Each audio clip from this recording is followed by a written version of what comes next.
Our programming will now begin.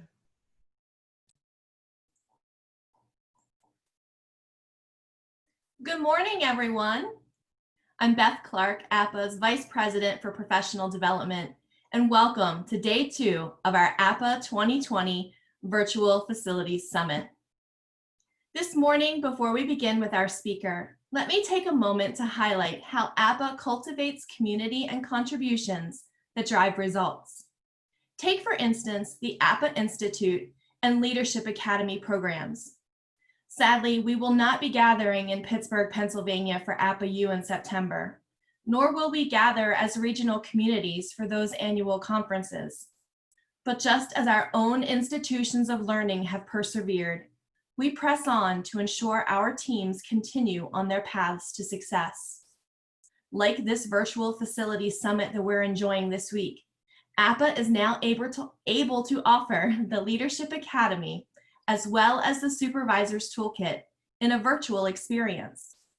Additionally, APA staff will be exploring fall learning offerings, addressing the critical topics of the day, as well as the core knowledge every professional in our community needs to know. APA is also pleased to announce the 2020 Thought Leaders Report titled Preparing for the Student of 2024 has just been released. Visit the APA bookstore today to download your copy. It's a fantastic read. This morning, I have the distinct pleasure of recognizing another Vision sponsor, Club Car, who brings us this morning's amazing session. Dr. Natalie Stavas is described as a healer, educator, and a Boston community leader. In 2012, she received the Changemaker Award from the Boston Foundation. On April 15, 2013, Dr. Stavas approached the finish line of her 5th Boston Marathon. Just blocks away, she heard explosions and ran towards them. Arriving at the scene, she went to work administering CPR, applying tourniquets, and triaging the wounded. Following these actions, President Barack Obama, Katie Couric, and Anderson Cooper honored her for her efforts. Improper Bostonian magazine named Dr. Stavas one of Boston's best, and the Boston Globe awarded her the 2013 Bostonian of the Year, an honor bestowed upon those that shaped the biggest story of the year in a remarkable way. After the bombings, Dr. Stavas increased her efforts in preventing childhood violence and improving the health of urban communities. She is a mentor for Soul Train, a nonprofit organization guiding inner city youth on a path toward their full potential through running. She is also the medical advisor for the Appalachian Mountain Club, helping improve the health of children by getting them outside. Dr. Stavas' work goes beyond borders, traveling to Haiti throughout the year. Dr. Stavas provides medical care to children and helps strengthen the fragile medical infrastructure. Dr. Natalie Stavas, welcome to APA.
world today is an incredibly challenging and chaotic place, isn't it?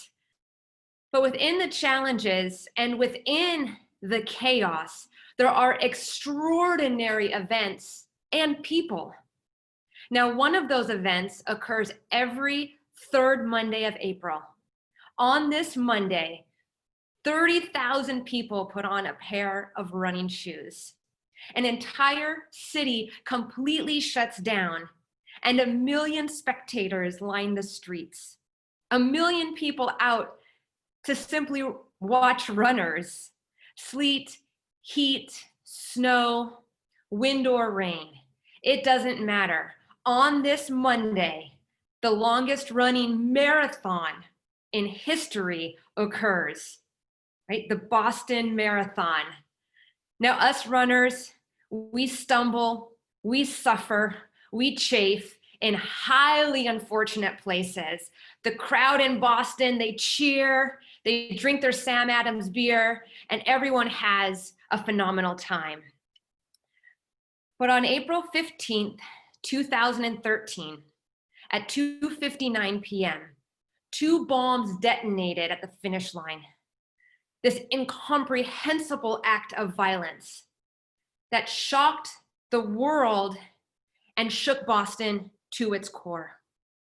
Now, a lot of important things happened on that Monday, but the most important thing occurred within a 1-block radius of the finish line. Now, I'm going to play for you a video.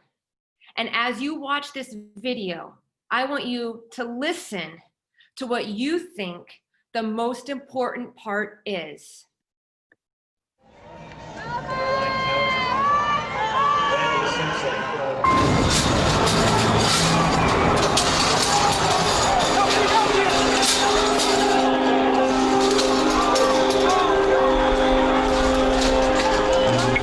What was that on Boylston? 8:33, something just exploded at the finish line. UCC, did I hear that correctly? Yes, all units, extreme caution. I have multiple casualties on Boylston between Exeter and Dartmouth. Level 2, and I got 3 people down, heavy trauma. Bilateral leg amputation, we're on our way. 1 trauma. We probably have at least 40 patients.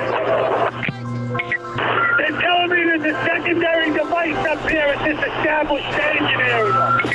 I'm notify all the hospitals there's some potential here for mass casualties. The patients were evacuated by some of the volunteers and volunteer medical staff. Who picked up on the most important part of that video? Did you hear it? I hope so. It was the last line by the EMS dispatcher. Most of the patients were evacuated by volunteers. Volunteers running into this unknown, running into this chaos, risking their lives. Now, on that Monday, I was 800 meters. I could see the finish line. I was 800 meters from finishing the race when I heard the explosion, and I found myself having to make a choice. Do I run into this? Do I stand here in fear? Or do I turn and run the other way? What do you think you would do in that situation? That's a really tough question to ask yourself and then honestly answer. Now let's step back from a bomb scene. Let's remove ourselves from a bomb scene for a minute, because I pray to God that none of you are ever in that situation. And when we step back, let's think about our daily lives. Let's think about the challenges and the chaos that await us the minute our alarm clock goes off in the morning and we make our way into work or into the next Zoom meeting for the day. But also think about times when there's an opportunity, right, to alleviate suffering, to take action. Now, we cannot always predict or control the situation we find ourselves in, but what we can influence is how we choose to experience a situation. Now, we are all living in a rapidly changing world, aren't we? We are living in a world that is now defined by uncertainty, chaos, struggles, challenges. What are we bombarded with every single day? The news telling us to be afraid, right? Of things that are outside of our control, whether it's the economy, the climate, new technologies. In an ever-connected world, suddenly things that were so distant are at our doorstep, aren't they? Think about your world within this world. Think about all the times that you've had to reformat, restructure, problem solve, like tackle a new challenge in a different way. We are all living in a world where we are being asked to do more now with less as our competition changes and continues to rise. So within this world, how can anyone continue this relentless pursuit of accomplishment, right? This pursuit of innovation, this pursuit of leadership, and ultimately the pursuit of success. Now, I think one of the most important questions we can ask is, how do we attack these challenges? Embrace these challenges? How do we run towards them, all while maintaining a sense of joy, well-being, and balance? And not just caring about our own joy and well-being, but caring about the joy and well-being of those around us.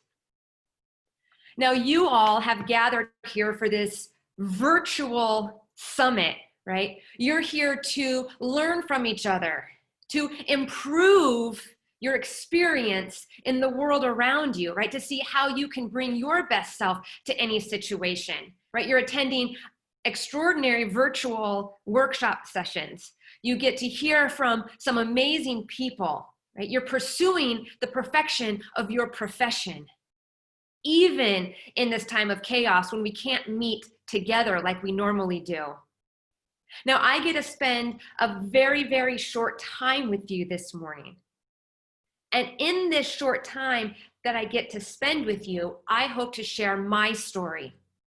And I hope to teach you and share with you some of what I have learned about human creativity, curiosity, and courage.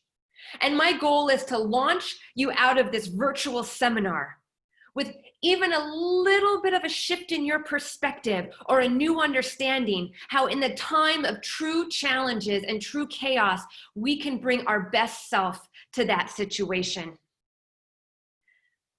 Now, my story, my personal story, begins in a faraway place that actually a lot of people in the United States cannot accurately point out on a map. I am from Nebraska. There it is for all of you, a little refresh on where Nebraska is. Now, I've spent the majority of my adult life trying to disprove the stereotype that people from Nebraska are these really awkward human beings. And unfortunately, this awkward family photo from like the mid-'80s continues to follow me wherever I go. My mom always makes sure that it is posted on my office wall or somewhere in our house. And even one Mother's Day, she hacked into my Facebook account and made this my profile picture. So around the time of this photo, see I'm there in the photo, I'm the oldest of 5. Somewhere around the time of this photo, I was very, very hyper and I was very active. Now in 2020, we call what I had ADHD, right? Attention Deficit Hyperactivity Disorder. But in the early 80s, that term actually didn't exist. Right? ADHD was not invented until like 1987. So my parents, they didn't really know what to do with me. But like any good parents do, they chose to experiment on their eldest child. You see, they had made this observation they had observed when I was like outside on the farm being active, like husking corn and catching snapping turtles, I could come back in and I could focus. So one day they sat me down. I was like 6 or 7 years old.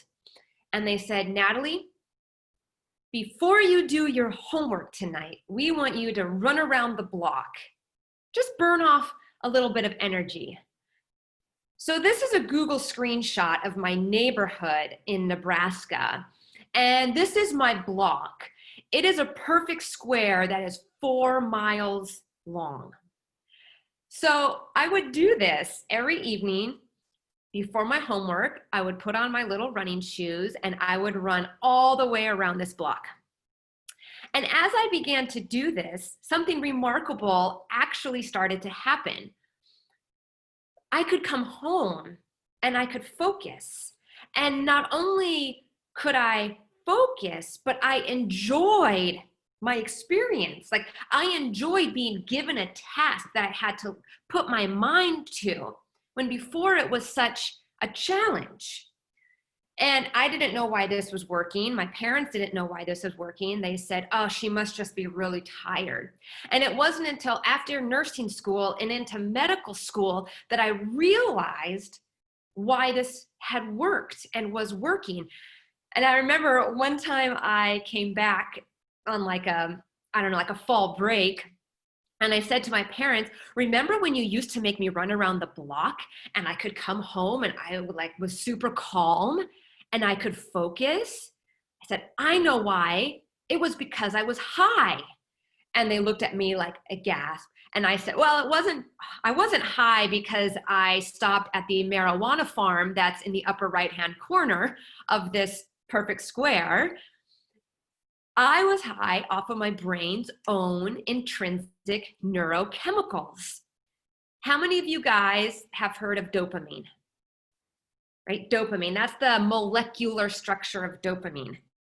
So what is dopamine? Dopamine is an incredible neurotransmitter that naturally exists in our brain. And when you're under the influence of dopamine, suddenly things that are simple in life, you find great joy in. You're more alert. You're more attentive in what you're doing, right? You communicate better. You can focus. You can set these lofty goals and you can maintain those goals. Dopamine is actually one of the reasons we can find pleasure in this incredibly challenging world. Now, what is the number one way we can increase the amount of dopamine in our brain naturally without taking any pills or any drugs? It's through being active.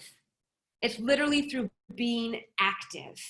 They've done research on this, and they've seen that if someone is active, if they're exercising, their dopamine levels are almost double of those who aren't.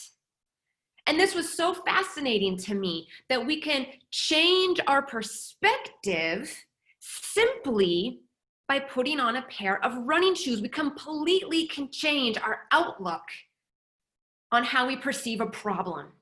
So I took this with me. Remember, I didn't know why it was working, but I knew it worked. So I took this skill with me through high school, through college, and beyond. Now, for me, it was always running.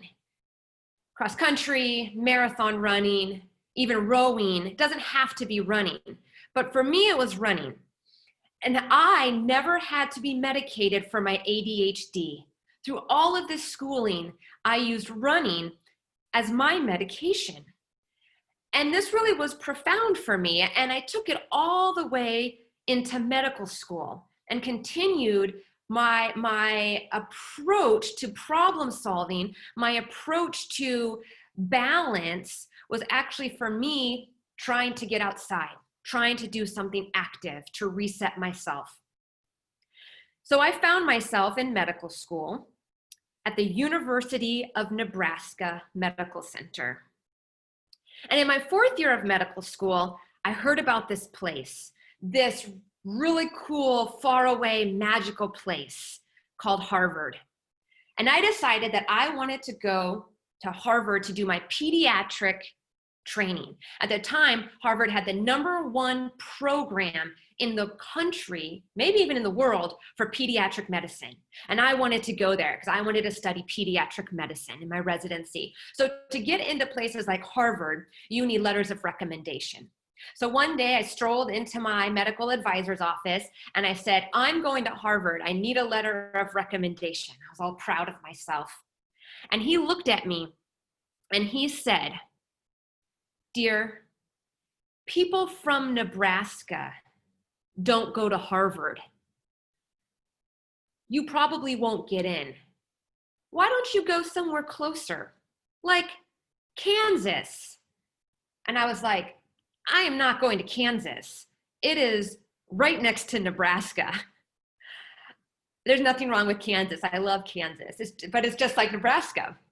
And so I wanted to share this story with you because I truly believe that despite our perceived differences that we might have as a society, we are actually all more alike than disalike. We have more in common than we think. And that is why I know that every single person attending this event, listening to me, has experienced a time in your life where you've been told that you don't have what it takes to accomplish what you've set out to do, right? That you've been told because of where you're from, who you are, where you've been educated, that maybe you just don't quite have what it takes. Right? There's always something or someone that is preventing us from accomplishing our goals, right? I call these adversarial forces, oppositional forces. And what do adversarial and oppositional situations cause us, right? They cause us to feel stress. They cause us to have anxiety. They cause us to have self-doubt. Now, there's a lot of research out there on the fact that stress and challenges actually are detrimental to our health. But there's another body of literature out there which describes a very interesting phenomenon. Now, in 2009, a woman named Dr. Elizabeth Blackburn discovered something extraordinary. She discovered telomerase. So what is telomerase? Telomerase is an enzyme that builds our telomeres. Our telomeres are the caps at the end of our chromosomes, our DNA.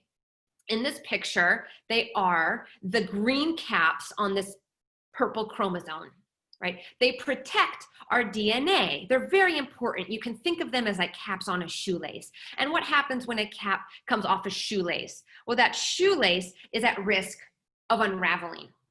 So telomeres and telomerase are very important. And Dr. Blackburn wanted to study to discover the effects of stress on our DNA. So she did a study first looking at women. She took one group of women that described their lives as having no stress at all. No one knows where she found these women. It is not clear, but she found them. And everyone was like, wow, good for them. They aren't stressed at all. And she compared them to another group of women who described their lives as being incredibly stressful. So these were women who were the caretakers for elderly with end-stage dementia, like Alzheimer's. And the first thing she did is she followed them over time and she looked at their DNA. And the first thing she found may not be surprising. The people who were happy and said they have no stress, their telomeres were healthy. There was no damage to them. But the women who were super stressed, the majority of them had shortened telomeres. On average, their DNA appeared 7 years older than the non-stressed women. But there was a subset of women that had the healthiest DNA of all. And Dr. Blackburn said, how can their DNA look healthier than everyone's DNA? They're supposed to be super stressed. We're supposed to find that it affects our DNA. And when she talked to those women, guess what they said?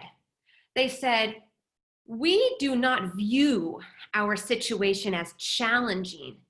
we have chosen to view the upside of the situation we have found ourselves in. We have chosen to view this experience as an opportunity to learn about ourselves, to better the human condition, to make an impact, to alleviate suffering. Choice. They made that choice. Now, remember in the beginning of my talk when I said we cannot predict or control the situation we have found ourselves in.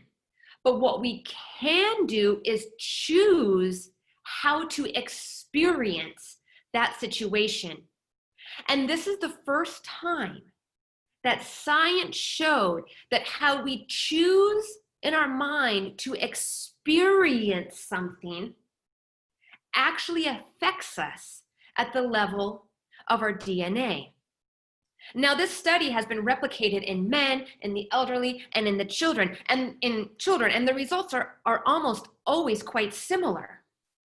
So the point that I actually take from this very complicated research is that when we're faced with adversity, right, when we're faced with a challenge, we have two options.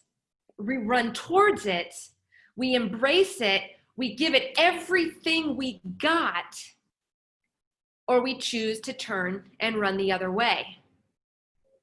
Now, I'm very happy to be here with you today and share that actually in 2011, I was the first person ever from Nebraska to be accepted into Harvard's pediatric training program.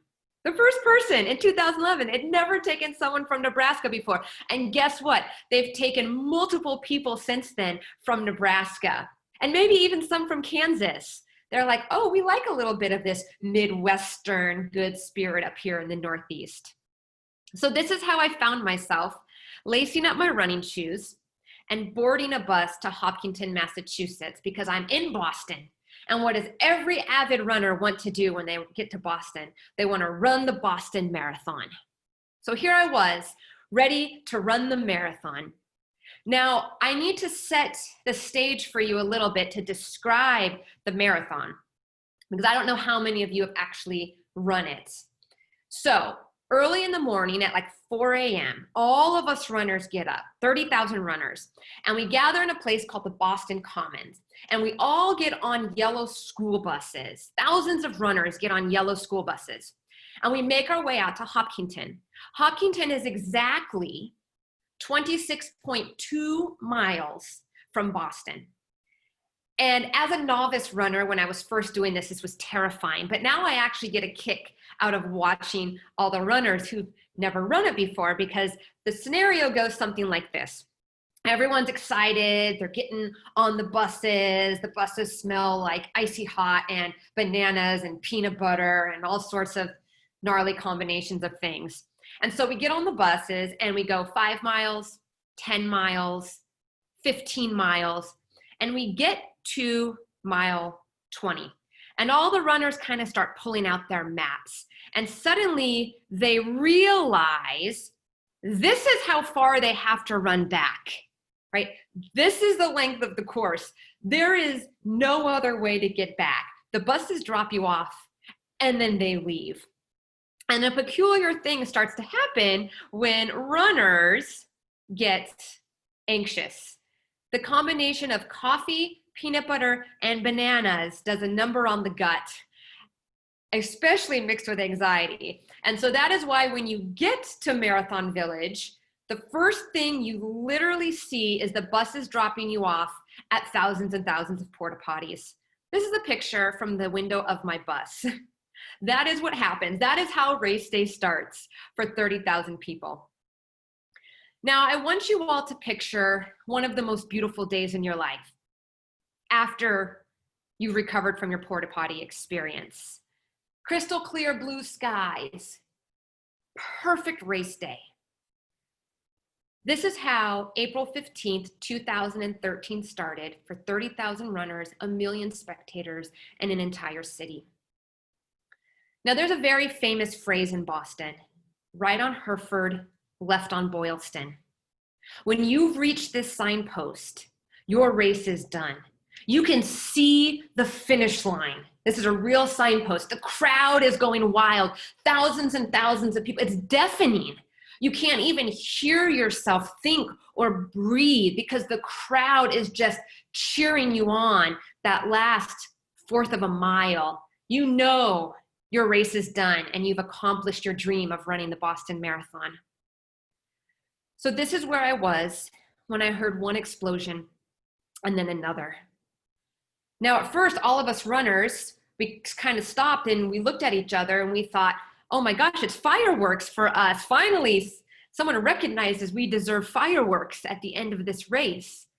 But pretty soon it became very clear that something had gone horribly wrong as a sea of spectators came running towards us, screaming, bomb, sniper, gunman, attack. Pure chaos had erupted at the finish line, and only one thing was crystal clear, that people were gravely wounded. So this is when I stopped for just a moment, but it seemed like an eternity, and I asked myself, what do I do? Do I run towards this? Do I stand here frozen in fear, or do I turn and run the other way? In that split second, I made the decision that I had to do something. I didn't know what it was going to be, but I had to do something. So I started running towards it. Now, the police officers, they always line the streets of the last half mile because the rowdy crowd sometimes tries to jump into the runner's way. And so there's probably hundreds of police officers normally there, but they had all mobilized, their guns were drawn. They did not know what was going on. And one of them stopped me. He grabbed my shoulder and he said, "Stop, ma'am, stop." I was going the wrong way. And I yelled at him and I said, "You have to let me go. I'm a kid's doctor, right? You have to let me through." I actually yelled at him. And I think I surprised him because he dropped his hand and he said nothing. And I just bolted as fast as I could. Now, it was very hard to get around all the spectators, so I turned down an alley that parallels the final stretch. And that alley dumped me out at what is known as bomb scene number 2. Now, when I got to bomb scene number 2, I remember this so vividly. It's burned into my memory. When I got there, I remember looking at the ground and seeing this young woman and asking myself, how am I going to bring her back from the dead? So I went to work as fast as I could that day, along with dozens of other volunteers, right? The volunteers doing CPR, triaging the wounded, trying to get the sickest out the fastest, right? There's one way in and one way out of Boylston Street. So we had to get the critically ill out as fast as we could, tourniqueting legs with anything we could find. There was a running store and the window had been blown out. And we were actually going in and out of the window trying to find things that we could tourniquet legs with, like hairbands and shoelaces. There was one woman that I found that had a large groin wound, and groin wounds can be very deadly. There are very important vessels and arteries and nerves in your groin. And I took my shirt off, the only thing I could think of doing, and shoved it into her wound to try to stop the bleeding. Now, I treated at the scene 4 people that day, and 3 of them survived.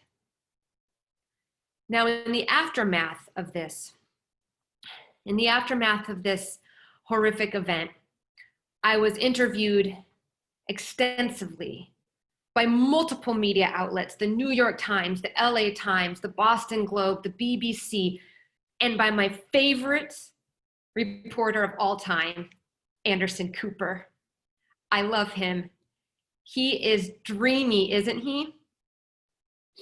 I mean, I know I don't stand a chance with him, but he is incredibly dreamy. And I even challenged Anderson to something on live television. Hopefully at the end we'll be able to come out with some sort of peace. And I know I plan on running the marathon again next year. I wish I was in good enough shape just to run it. You could run it. No, I don't think I could. I You wish I could run could. it. 'Cause I I'd like to believe be in you. part of it. We'll see. Maybe I'll try to train. So Anderson said he would try to train. I don't know if you could hear that, but on national TV, he said he would train for the 2014 marathon. And I even made Anderson his Boston Marathon training plan for Anderson Cooper. And I emailed it to him about 3 months prior to the 2014 Boston Marathon. And he emailed me back and he said, "Oh, I am so sorry, but I am very busy on that day. I am not going to be able to run." And I was heartbroken for a few seconds, but then I got over it. I said, "It's okay, Anderson. I still love you. We all can't be marathoners." So all these journalists, Anderson included, they all had the same question for me. They all asked me why. Why did you run into this? Why would you do that, right? Survival of the fittest, preservation of self. Like, why would you put yourself in such a dangerous situation?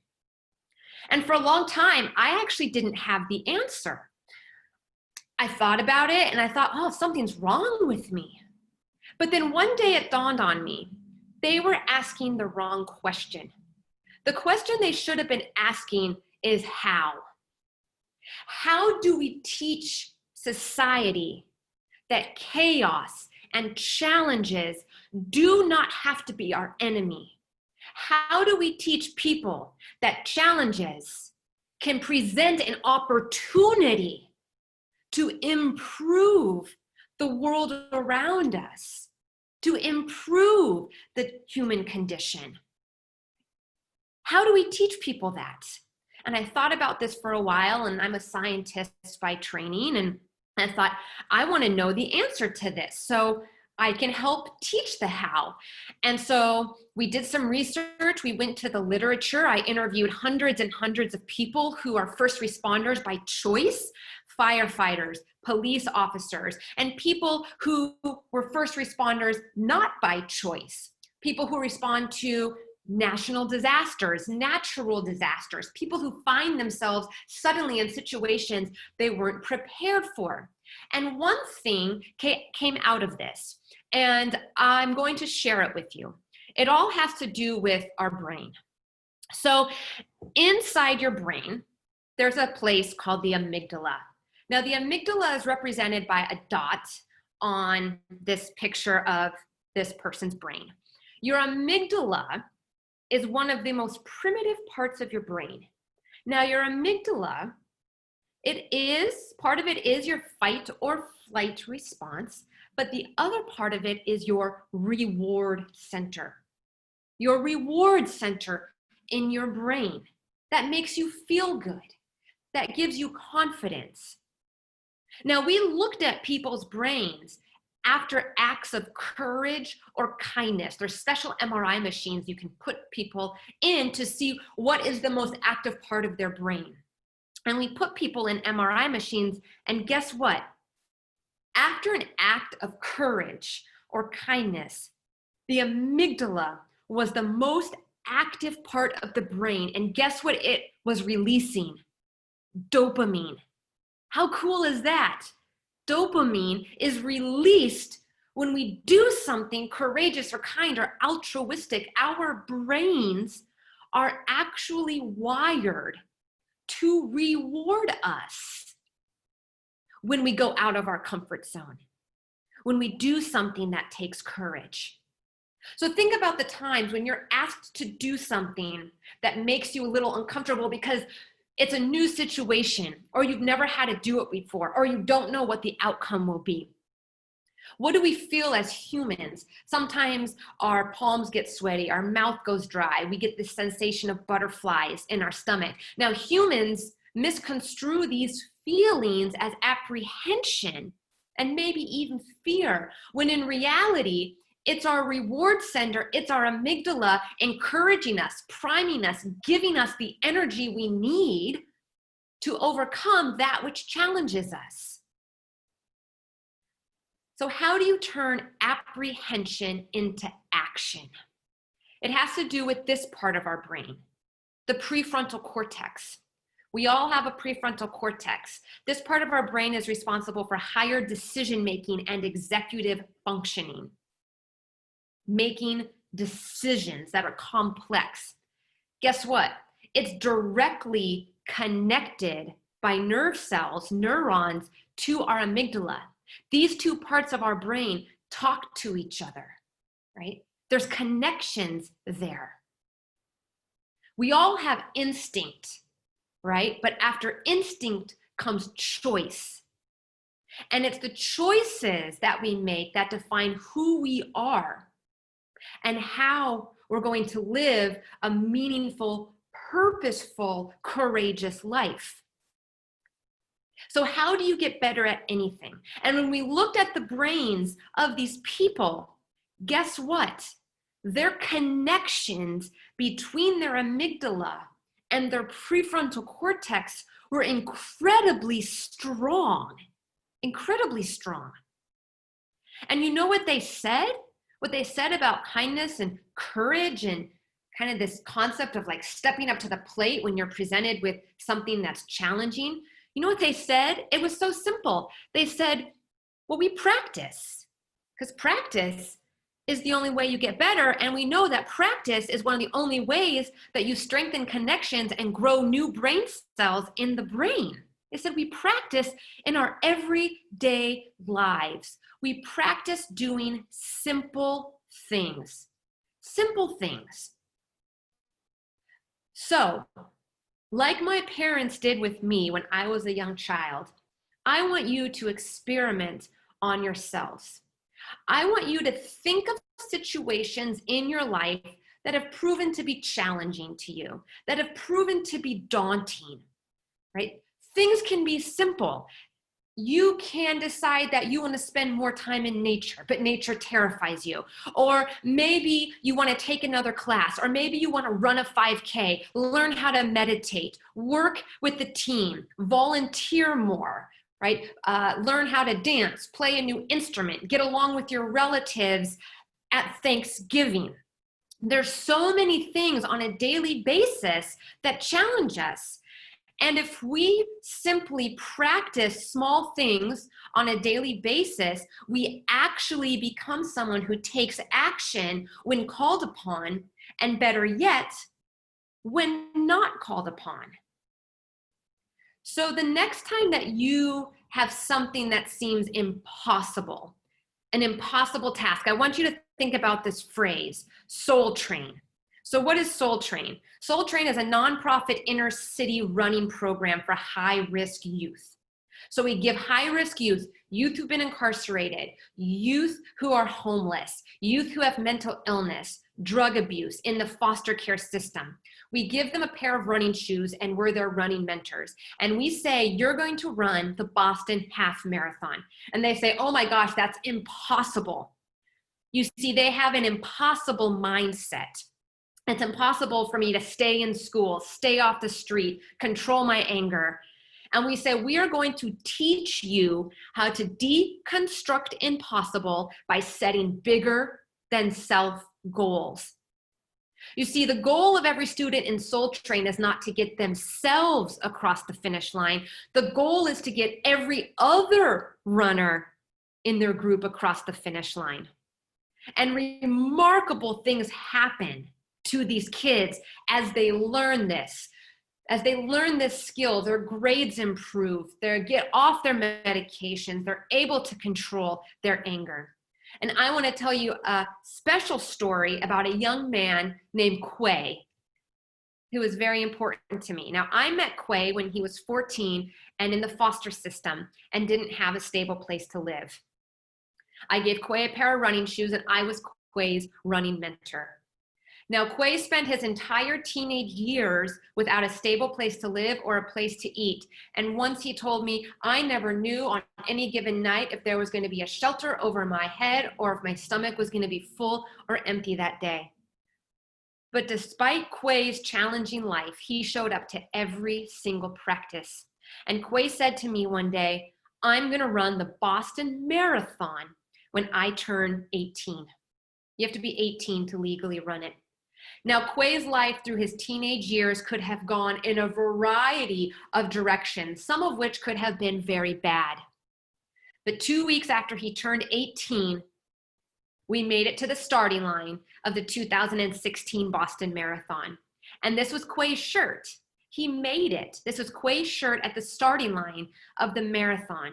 It says, deconstruct the impossible. Now, my job that day as Quay's running mentor was to get this teenager from the starting line to the finish line. And I will say this is one of the most challenging things that I've ever had to do in my life. I have a 3-year-old and a 1-year-old. I have no teenagers. And wow, I don't really look forward to the day when they are stubborn teenagers. Quay refused to eat or drink anything for the first 16 miles of the race. He said, nope, I'm invincible. We were going fast too. We were on pace to do like a 3-hour marathon. He was like, I don't need to eat or drink. I got this. And I was like, despite my pleading, I'm like, Quay, I've run 15 marathons. You've run none. Listen to me. He wouldn't do it. So at mile 16, his legs cramped. And he sat down in the middle of the race course and just started crying the blues. I can't do it. Oh, it's so dramatic. I can't go on. I can't do it. And I said, come on, Quay, let's get off of the middle of the race and we'll sit aside and we'll drink a little water. And so we rallied and he got up and we kind of continued running until mile 20 when his legs cramped irreversibly. He couldn't even stand up. By this point in the race, I just got to tell you, I was cranky, very cranky. And here I have this teenager laying down again in the middle of the race course, not wanting to eat or drink or do anything. And I did the only thing that I could think of doing, which is a little ridiculous, but I started kicking him.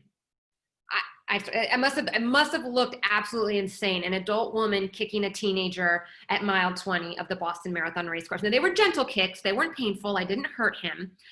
I said, Quay, you've got to get up. I picked him up by the shirt. I dumped like a liter of Gatorade on his head, forced him to eat a banana. I said, we are finishing this race, so help me God. I do not care how long it takes. You have 6 hours to finish the Boston Marathon. And we were approaching hour 5. And so we hobbled, barely walked. I don't think you could call it a walk.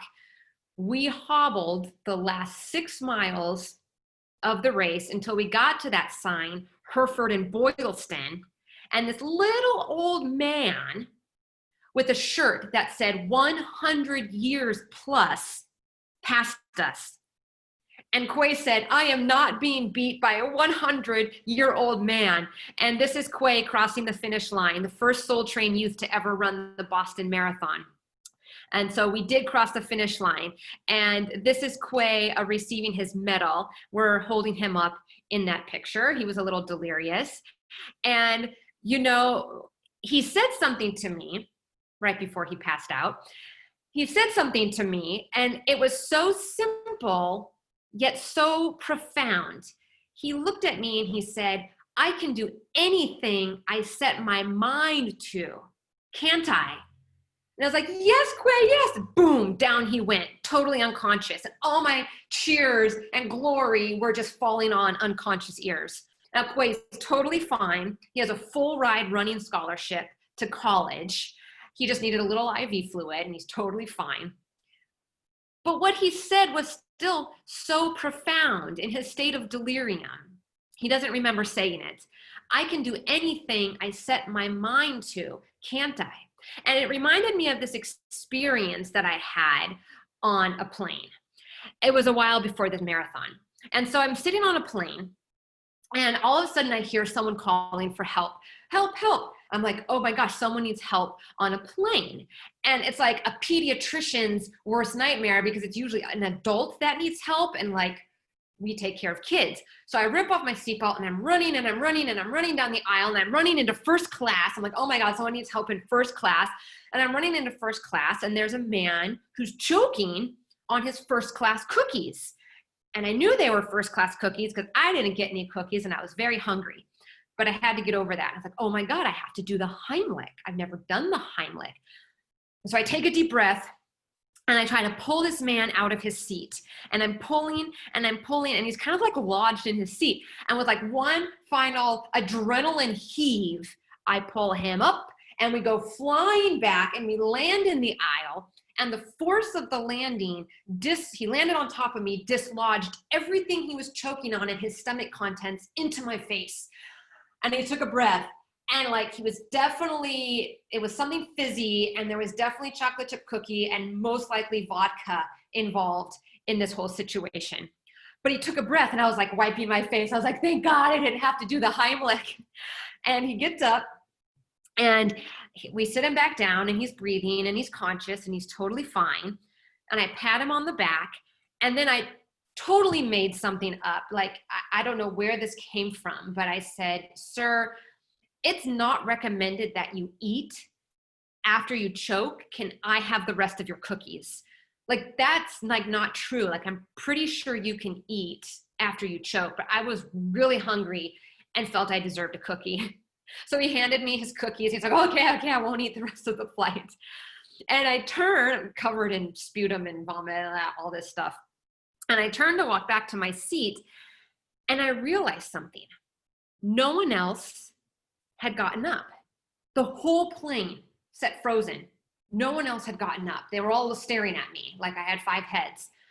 And I walked back to my seat, and the guy who was sitting next to me said, oh my gosh, you got up really fast. And I sat there for a while. It was a long flight. And I sat there and thought about what had happened on this flight. And it reminded me of something that I learned in physics. So in physics, there's something called friction, right? And friction is the force that opposes forward motion. So if I were to push a box, friction would be the force that opposes that. And there's also something called the coefficient of friction. The coefficient of friction is the amount of energy you need to overcome to move something. The higher the coefficient of friction, the harder it is to move something. And I thought, wow, this is so applicable to life.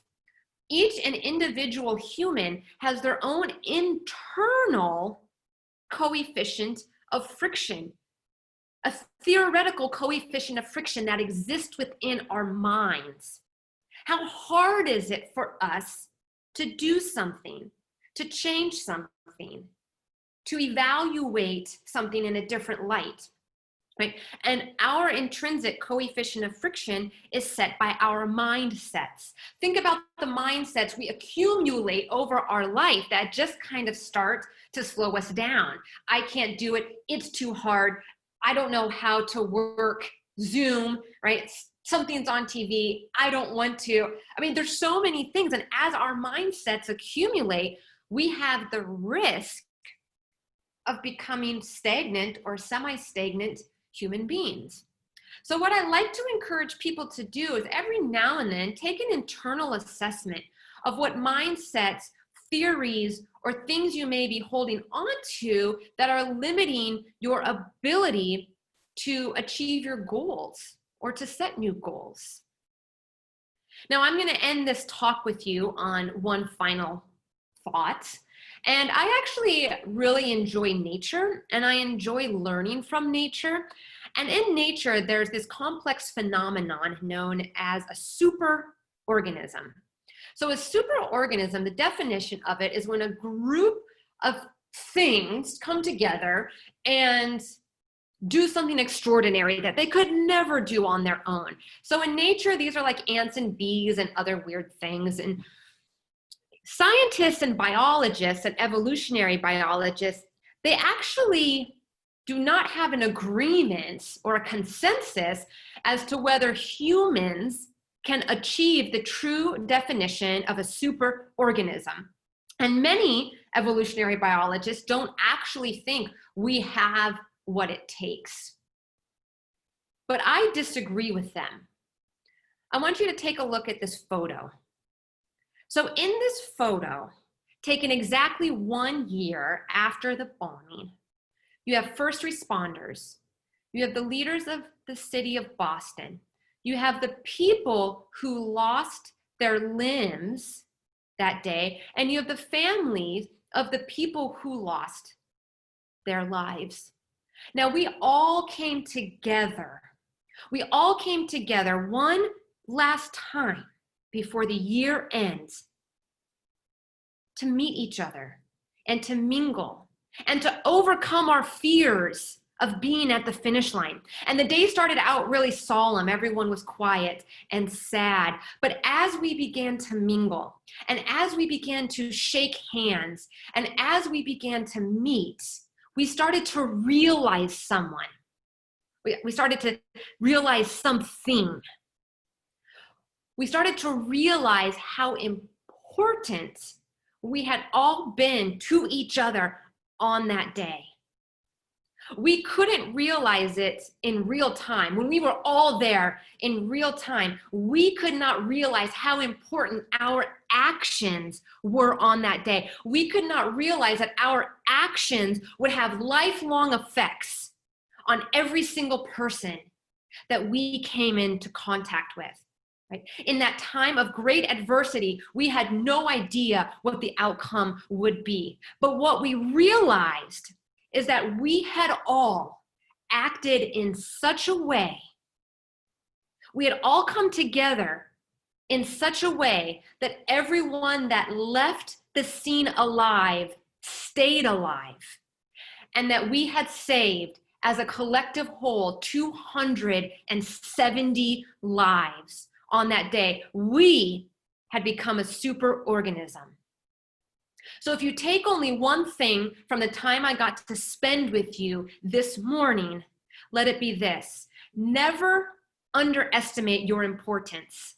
Never underestimate your value or what you can contribute to your family, your peers, your team, and even strangers on the street, because you, just like me, may not be able to realize in real time how consequential and influential your actions will be. But what I know and what I believe is that if we live our life in such a way that we commit to being active and engaged in the world around us, if we commit to embracing kindness, and if we commit to tapping in to our own creativity, curiosity, and courage, we can lead any organization to do incredible things, and we will be fit to not only tackle the challenges that come our way, but to not only just survive in this world, but to thrive in it. I'm going to leave you all with this.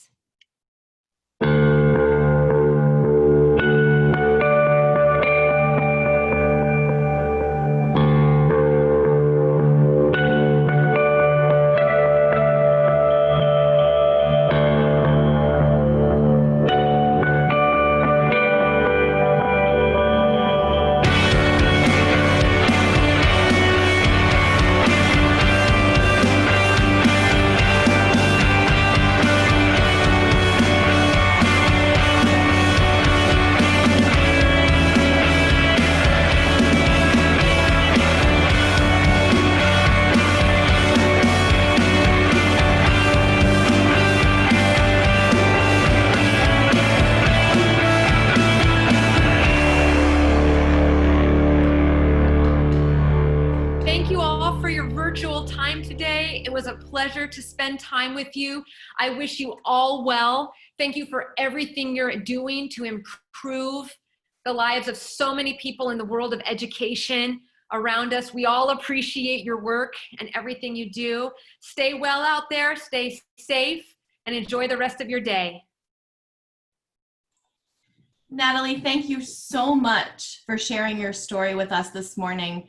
I think I speak for everyone when I say it was a really engaging mix of science and laughter. It's a good thing I was on mute, because there were a couple times I was really laughing out loud, and even some tears, which is a good reason why my camera was off during this as well. So I've taken the time to blot those tears away, and really want to thank you for spending the morning with us and sharing your story.